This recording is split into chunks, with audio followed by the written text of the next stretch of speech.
என் நெஞ்சில் குடியிருக்கும். വിജയുടെ ടി.വി.കെ രാഷ്ട്രീയത്തിന്റെ പ്രധാന അജണ്ടകളിൽ ഒന്ന് பெண்கள் மற்றும் வயசானவங்களோட பாதுகாப்புல தான் நம்ம പ്രയോറിറ്റിയെ. എന്നാൽ ഇതിന് നേരെ വിപരീത സംഭവമാണ് ഇന്നലെ കരൂരിൽ നടന്ന വിജയുടെ രാഷ്ട്രീയ സമ്മേളനം സാക്ഷ്യം വഹിച്ചത്. பாட்டிலுக்கு 10 ரூபா, பாட்டிலுக்கு 10 ரூபா, பாட்டிலுக்கு 10 ரூபா. 9 സ്ത്രീകളും 6 കുട്ടികളും ഉൾപ്പെടെ 31 പേരുടെ മരണത്തിലേക്ക് നയിച്ച ഈ സമ്മേളനത്തിനെ കരുവാക്കി DMK വിജയെ പൂട്ടുമോ? അതുപോലെ യഥാർത്ഥത്തിൽ അവിടെ എന്തൊക്കെയായിരുന്നു സംഭവിച്ചതെന്നും ഈ മരണക്കളത്തിന്റെ യഥാർത്ഥ ഉത്തരവാദി തമിഴക വെട്രിക്കഴകമായിരുന്നോ അതോ ഭരണകക്ഷിയായിട്ടുള്ള DMKയുടെ രാഷ്ട്രീയ ഈഗോ ആയിരുന്നു? ഇതുപോലെ പ്രധാനമായി അറിഞ്ഞിരിക്കേണ്ട കാര്യങ്ങൾ മാത്രം പെട്ടെന്ന് എക്സ്പ്ലെയിൻ ചെയ്തുകൊണ്ട് വീഡിയോ അവസാനിപ്പിക്കാം.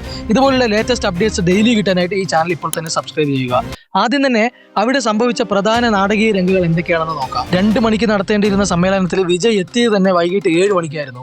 രാവിലെ 6 മണി മുതൽ കാത്തിരുന്ന വിജയുടെ ആരാധക കൂട്ടത്തിന്റെ എനർജിയും ക്ഷമയും വൈകുന്നേരം 7 മണിയായപ്പോൾ തന്നെ നശിച്ചു എന്ന് വേണം മനസ്സിലാക്കാൻ. അങ്ങനെ 7 മണിക്കെത്തിയ വിജയ് പ്രസംഗം നടത്തുമ്പോൾ തന്നെ അവിടെ ജനക്കൂട്ടത്തിന്റെ തിരക്ക് അല്പാൽപമായി കൂടാൻ തുടങ്ങി എന്നുള്ളതാണ്. അതായത് കരൂരിന്റെ ചരിത്രത്തിൽ തന്നെ ഒരു രാഷ്ട്രീയ പാർട്ടിക്ക് വേണ്ടിയിട്ട് ഇത്രയും ജനങ്ങൾ കൂടിയ ഒരു സമ്മേളനം ഇതിനു മുമ്പ് നടന്നിട്ടില്ല എന്നുള്ളതാണ്. ജനത്തിരക്ക് നിയന്ത്രണാതീതമായതോടെ വിജയ് തന്റെ പ്രസംഗം പാതിയിൽ അവസാനിപ്പിക്കുകയാണ് ഉണ്ടായത്. പലരും അവിടെ തലകറങ്ങി വീഴുകയും 2 ആംബുലൻസുകൾ അവരെ കടന്നുപോവുകയും തുടങ്ങി ആകപ്പാടെ അസ്വസ്ഥ പ്രകടമായ ഒരു അന്തരീക്ഷ സാഹചര്യത്തെ വിജയ് സീരിയസ് ആയിട്ട് കണ്ടില്ല എന്ന തരത്തിലുള്ള വീഡിയോസ് ആണ് ഇപ്പൊ പുറത്തു വരുന്നത്. 6 വയസ്സ് മുതൽ 9 വയസ്സ് വരെയുള്ള ഒരു കുട്ടിയെ കാണാനില്ലെന്നും അവരെ കണ്ടെത്താൻ സഹായിക്കണമെന്നും വിജയ് മൈക്കിലൂടെ അനൗൺസ് ചെയ്യേണ്ട അവസ്ഥയിലോട്ട് കാര്യങ്ങൾ നീങ്ങുന്നു. അശ്മിക 9 വയസ്സിലെ ഒരു പൊണ്ണ് കാണുമാ, തമ്പികളാ കൊഞ്ചം തേടി കണ്ടുപിടിച്ചു കൊടുത്തിരുങ്ങ. കരൂരിൽ എന്ത് സംഭവിച്ചു എന്നതിലുപരി അടുത്തതായി ഇനി എന്ത് സംഭവിക്കാൻ പോകുന്നു എന്നതാണ് ഈ വീഡിയോയിലൂടെ നമ്മൾ പ്രധാനമായിട്ടും അറിയാൻ പോകുന്നത്. വിജയ് നടത്തിയ ഒരു സമ്മേളനം മരണക്കളമായി മാറാൻ പ്രധാനമായി കാരണമായ സാഹചര്യങ്ങൾ എന്തൊക്കെയാണെന്ന് നോക്കാം. ആദ്യമായി ഈ സമ്മേളനം നടന്നത് ഇതുപോലൊരു ഇടുങ്ങിയ സ്ഥലത്തിലാണെന്ന് മനസ്സിലാക്കാം. ഇതിൽ വിജയ് ടി.വി.കെ നേതൃത്വം ഗവൺമെന്റിനോട് അപേക്ഷിച്ചത് 10,000 പേരടങ്ങുന്ന 60,000 പേർക്കുള്ള തുറസായ സ്ഥലമായിരുന്നുവെങ്കിലും ഗവൺമെന്റ് അനുമതി നൽകിയത് ഇടുങ്ങിയ അപകട സാധ്യതകൾ ഏറെയുള്ള ഇതുപോലൊരു സ്ഥലമായിരുന്നു എന്നുള്ളതാണ്. കഴിഞ്ഞ 2 മാനാട് പോലുള്ള സമ്മേളനങ്ങളിൽ ഉണ്ടായിരുന്ന ജനക്കൂട്ടങ്ങൾ എത്രയാണെന്നുള്ളത് ഒരു അന്വേഷണ സമിതി ഈ റിപ്പോർട്ട് പാസ്സാക്കിയ ഗവൺമെന്റിന് ഓൾറെഡി കൊടുത്തിരിക്കണം. എന്നിട്ടും ജനക്കൂട്ടം അധികം വരാൻ സാധ്യതയുണ്ടെന്ന് അറിഞ്ഞിട്ടും എന്തുകൊണ്ടാണ് ഗവൺമെന്റ് ഇതുപോലൊരു സ്ഥലത്തിന് അനുമതി നൽകിയെന്നാണ് ടി.വി.കെയുടെ ജനറൽ സെക്രട്ടറിമാരുടെയും പ്രൊപ്പഗണ്ട സെക്രട്ടറിമാരുടെയും ചോദ്യം. വിജയുടെ ഈ സമ്മേളനം ഒരു വലിയ മരണക്കളമായി മാറിയത് എപ്പോഴാണെന്ന് വെച്ചാൽ വിജയ് പ്രസംഗം അവസാനിപ്പിക്കാൻ പോകുന്ന ആ നിമിഷത്തിലായിരുന്നു. ആളുകൾ ആവേശം കൊണ്ട് ഇലക്ട്രിസിറ്റി പോസ്റ്റിലേക്ക് വലിഞ്ഞു കയറായിരുന്നു. അപ്പൊ ആ അപകടം ഒഴിവാക്കാൻ വേണ്ടിയിട്ട് ഇലക്ട്രിസിറ്റി ഓഫ് ചെയ്തതിനെ തുടർന്നിട്ട് വിജയ് പ്രസംഗിക്കുന്നത് കേൾക്കുന്നില്ല എന്ന കാരണത്താല് ദൂരെ നിന്നവരെല്ലാം കുറച്ചുകൂടെ അടുത്ത് വരാൻ തുടങ്ങി. അങ്ങനെ ആ തിക്കിലും തിരക്കിലും പെട്ടാണ് ഇത്രയും മരണങ്ങൾ സംഭവിക്കാനുള്ള സാധ്യതകൾ കൂടുതലുണ്ടായത്. ഇതുപോലെ അപകടകരവും തിങ്ങിയതുമായിട്ടുള്ള ഒരു സ്ഥലം ഗവൺമെന്റ് തന്നതുകൊണ്ട് മാത്രമാണ് ഈ അപകടം സംഭവിച്ചതെന്നാണ് ടി.വി.കെ നേതൃത്വത്തിന്റെ ആരോപണം. ഇനി ഈ സംഭവത്തിൽ ഭരണകക്ഷിയായിട്ടുള്ള DMKയുടെ സ്റ്റാൻഡ് എന്താണെന്ന് നോക്കാം. 2 മണിക്ക് സമ്മേളനത്തിൽ വരേണ്ട വിജയ് 7 മണിക്കാണ് എത്തുന്നത്.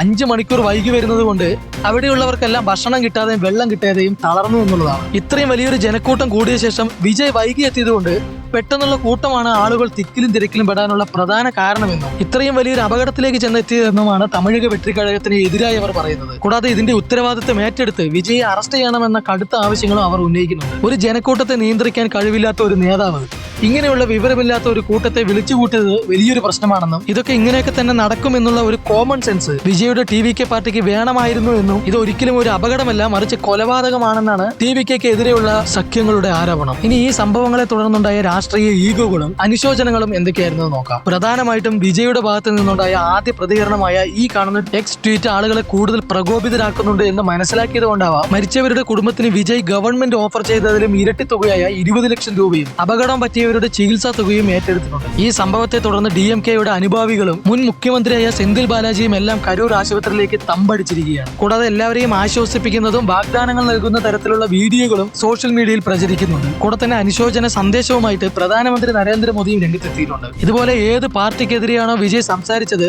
ആ പാർട്ടിയുടെ നേതാക്കളെല്ലാം അനുശോചനം അറിയിക്കാനും ആശുപത്രിയിൽ നേരിട്ട് ഇടപെടാനും തിരക്ക് കൂട്ടുകയാണ്. എന്നാൽ ഇതിനെല്ലാം കാരണമായ നേതാവ് വിജയ് AC റൂമിൽ പോയി കിടക്കുകയാണെന്ന തരത്തിലുള്ള വാർത്തകളും പ്രചരിക്കുന്നുണ്ട്. ഏറ്റവും ശക്തി ആർജിച്ച് പ്രതിപക്ഷമാകാൻ പോകുന്ന വിജയുടെ ടി.വി.കെ പാർട്ടിയെ എതിർപക്ഷ സംഘടനകളെ കൂട്ടുപിടിച്ച് DMK പരമാവധി അടിച്ചമർത്താൻ ഈ സാഹചര്യങ്ങളെ മുതലാക്കുകയാണ് എന്നാണ് ടി.വി.കെ പ്രതികരിച്ചത്. വിജയുടെ സ്ഥലമായ പനയൂരിനെ ചൊല്ലിയും വിജയ് ഇപ്പോൾ ചെയ്തുകൊണ്ടിരിക്കുന്നത് രാഷ്ട്രീയം ഫ്രം ഹോം അല്ലെങ്കിൽ വർക്ക് ഫ്രം ഹോം രാഷ്ട്രീയമാണ് എന്ന തരത്തിലുള്ള ആരോപണങ്ങളും ശക്തമായ എതിർ രാഷ്ട്രീയം വാർത്താ മാധ്യമങ്ങളിലും സോഷ്യൽ മീഡിയ വഴിയും പ്രചരിപ്പിക്കുന്നുണ്ട്. ഇത്തരത്തിലുള്ള എതിർ രാഷ്ട്രീയത്തിന്റെ പ്രസ്താവനകളെ വിജയെ മാത്രമാണ് ബാധിക്കുന്നത് എന്ന് ചോദിച്ചാൽ ഒരിക്കലുമല്ല എന്ന് വേണം മനസ്സിലാക്കാൻ. കാരണം ഇതുപോലുള്ള ആരോപണങ്ങൾ വിജയുടെ ആരാധക വൃത്തത്തെ നല്ല രീതിയിൽ ചൊടിപ്പിക്കുന്നുണ്ട് എന്ന് വേണം മനസ്സിലാക്കാൻ. കാരണം വിജയുടെ 14 വയസ്സ് മുതൽ 30-35 വയസ്സ് വരെയുള്ള ആരാധകർക്ക് ഇത്തരത്തിലുള്ള ആരോപണങ്ങൾ വലിയ രീതിയിലുള്ള മാനസിക സംഘർഷങ്ങൾ ഉണ്ടാക്കുന്നുണ്ട്. അവരുടെ കുടുംബത്തിലെ ഒരാളായി കരുതിയവരെ ഇത്തരത്തിൽ കരിവാരിത്തേക്കുമ്പോൾ അവരുടെ നായകൻ പുറത്തു വരാനായിട്ടും അദ്ദേഹത്തിന് പൂർണ്ണ പിന്തുണ നൽകാനും ജനങ്ങൾ അവരെ കൊണ്ട് കഴിയുന്ന മാക്സിമം ചെയ്യും എന്നുള്ളതിന് വലിയ തെളിവാണ്